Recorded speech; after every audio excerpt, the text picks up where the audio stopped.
Kama wewe unahisi password insecurity ya PC yako, basi kwisha habari yako. Lakini pia na kukumbusha kusave video hii, maana ipo siku utasahau tu password yako. Hapo utahold shift, kisha utachagua hapo restart. Baada hapo restart anyway hapo, kisha utaingia kwenye troubleshoot hapo.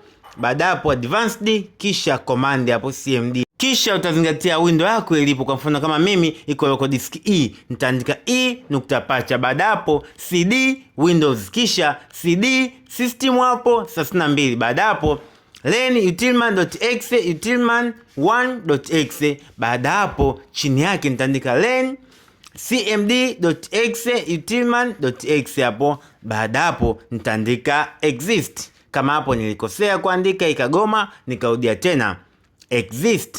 Baada hapo continue hapo, kisha hapo kwenye accessibility. Baada hapo nitatype net please, kisha nitachagua reset password. Nitaingiza password ya kwanza, nitaconfirm password. Okay, njoo tuingize password Ukiweka hapo inafunguka namna hii. Ficheni video hii wasioni watu wa MacBook, maana kwa shombo tu hawajambo. Umeona? Kumbuka hakuna PC ngumu kwa PC Doctor.